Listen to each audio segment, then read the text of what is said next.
Hello everyone, कैसे हैं आप सभी। उम्मीद है अच्छे होंगे, स्वस्थ होंगे और अच्छे से पढ़ाई कर रहे होंगे। तो देखिए, बहुत दिन बाद आज आपकी क्लास यूट्यूब पे शूट हो रही है और आज के क्लास में हम पढ़ने वाले हैं एचसीएफ के बारे में। क्या बाबू, एचसीएफ आपको तो थंबनेल देखकर पता चल गया होगा कि आज के क्लास में क्या पढ़ाई होने वाला है। देखिए, आज के क्लास में हम पढ़ेंगे एचसीएफ, जिसको अंग्रेजी में कहते हैं हाईएस्ट कॉमन फैक्टर। क्या बाबू, हाईएस्ट कॉमन फैक्टर।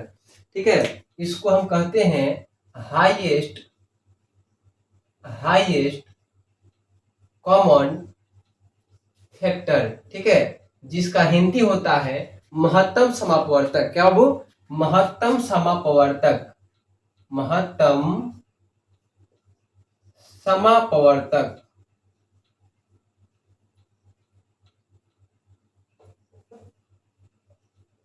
महत्तम समापवर्तक। ठीक है, तो आप सभी लोग जो है एचसीएफ के बारे में जानते होंगे कि एचसीएफ क्या होता है। तो एचसीएफ जो होता है महत्तम समापवर्तक, इसका हिंदी होता है।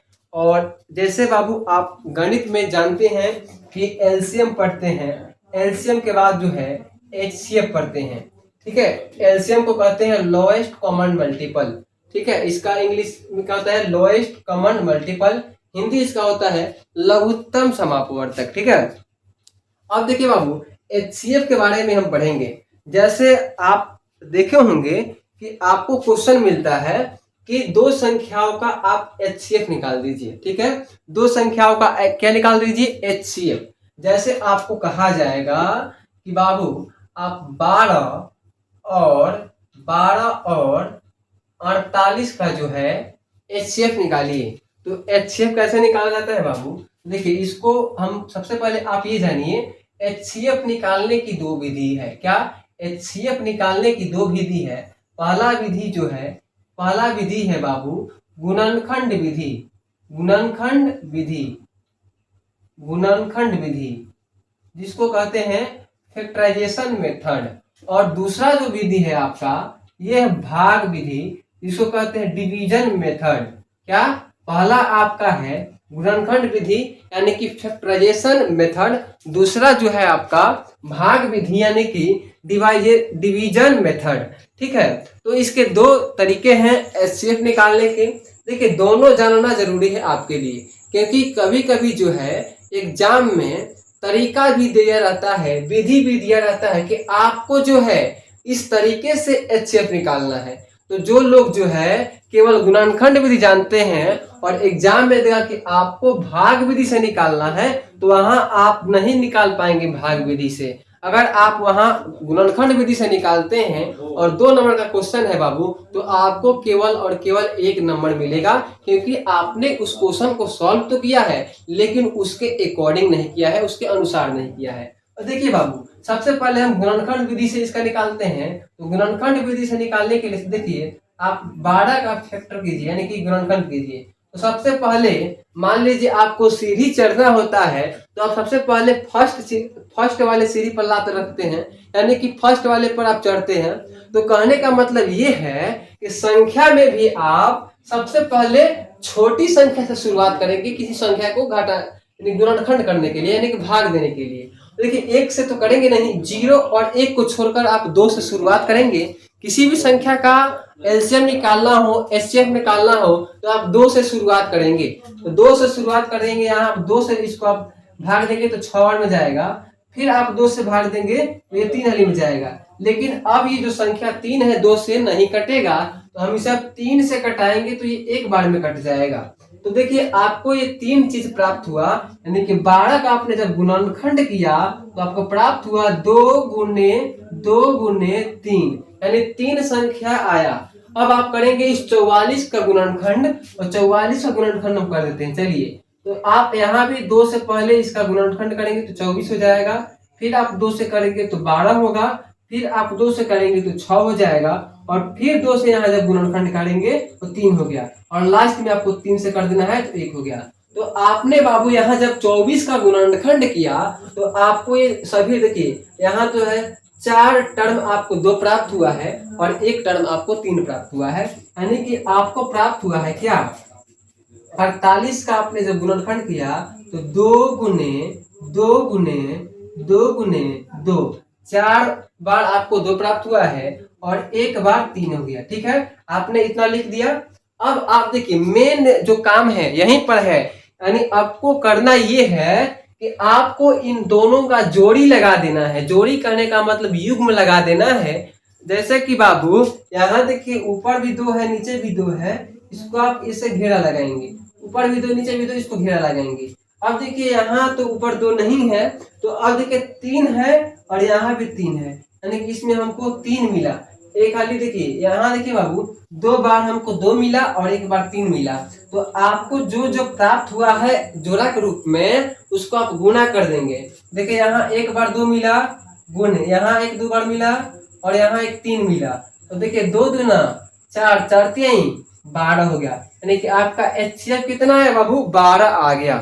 कितना 12। अब देखिए अब हम जो है इसको भाग विधि से निकालते हैं। किस विधि से? भाग विधि से।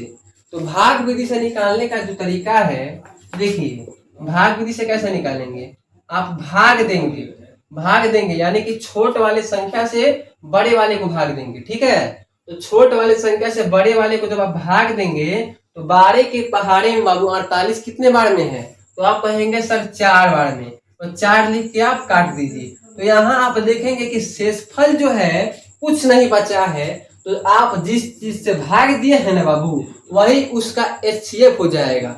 यानी कि अगर यहाँ कुछ शेषफल बचा रहता तो उसका HCF वही होता शेषफल, लेकिन यहाँ तो शेषफल कुछ बचा नहीं है, तो जो आप यहाँ भाग दिए हैं ना वही उसका क्या हो जाएगा HCF। आइए एक और उदाहरण देकर आपको समझाते हैं। यहाँ जो हमने 12 और 24 लिया था, तो 12 और 24 का कितना आया बाबू, तो 12 और 24 का HCF आया आपका 12। अब हम लेते हैं अन्य संख्या, यानी दूसरा आपको एग्जाम्पल देकर बताते हैं।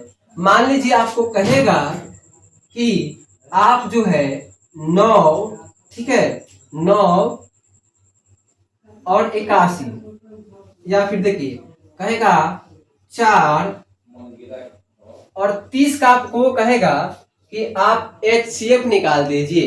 तो देखिए हम आप सबसे पहले गुणनखंड विधि से निकालेंगे।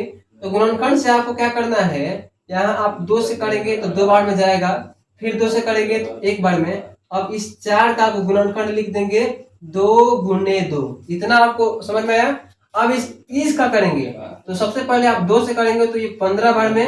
अब देखिए 2 से तो ये कटेगा नहीं, मान लीजिए 2 के पहाड़े में 15 तो है नहीं, तो 2 से कटेगा नहीं, तो आप क्या करेंगे 3 से कटाएंगे। तो 3 से आप कटाएंगे तो ये 5 बार में कटेगा। कितने बार में बाबू 5 बार में। अब ये 5 से कटेगा कितने बार में, 1 बार में। ठीक है, इतना आपको समझ में आ गया। अब आप इस 30 को जो जो गुणनखंड आया है यहाँ आप लिख देंगे, यानी आप लिखेंगे 2 गुने 3 गुने 5। अब देखिए यहाँ भी आपको जोड़ा लगाना है, तो आप कहेंगे सर इसमें तो केवल 2 का जोड़ा मिला बाबू, तो यही इसका होगा HCF, यानी कि 2 ही इसका क्या हो जाएगा HCF हो जाएगा। अब बहुत बच्चे ये सोचेंगे कि सर आपने तो गुणनखंड विधि से इसका यानी कि HCF निकाल दिया और भाग विधि से निकाल के दिखाइए कि इसका HCF 2 आ रहा है कि नहीं। तो आइए हम भाग विधि से बनाते हैं। तो भाग विधि से क्या हमने बताया कि जो छोट संख्या होगा ना उससे आपको भाग देना है बड़े वाले संख्या में, यानी कि आप 4 से भाग देंगे कितना है बाबू 30 में। तो 4 के पहाड़े में 30 तो है नहीं, तो 30 से कम क्या है 28 है। कितना बार में, तो 7 बार में। तो यहाँ आप 28 लिख देंगे और यहाँ जब 28 घटाइएगा 30 में से तो 2 बचेगा। तो हमने आपको क्या बोला कि जो शेषफल बचेगा वही HCF होता है। तो देखिए बाबू 4 और 30 का HCF कितना हो गया 2 हो गया। तो आई होप कि आज के क्लास में आपने HCF निकालना सीख लिया है और हमने आपको HCF निकालने की 2 विधि बताई। पहला है गुणनखंड विधि, दूसरा है भाग विधि। हमने आपको 2 एग्जाम्पल भी बताए और दोनों से आंसर सेम आ रहा है। इसका मतलब है कि दोनों विधि क्या है सत्य है और ये दोनों जो है एक दूसरे के बराबर है, यानी कि आप किसी भी विधि से निकालिएगा उसका आंसर जो है सेम आएगा। तो अगर क्लास अच्छी लगी हो तो चैनल को सब्सक्राइब करेंगे, लाइक करेंगे और शेयर करेंगे। तो मिलते हैं अगली क्लास में, तब तक के लिए धन्यवाद।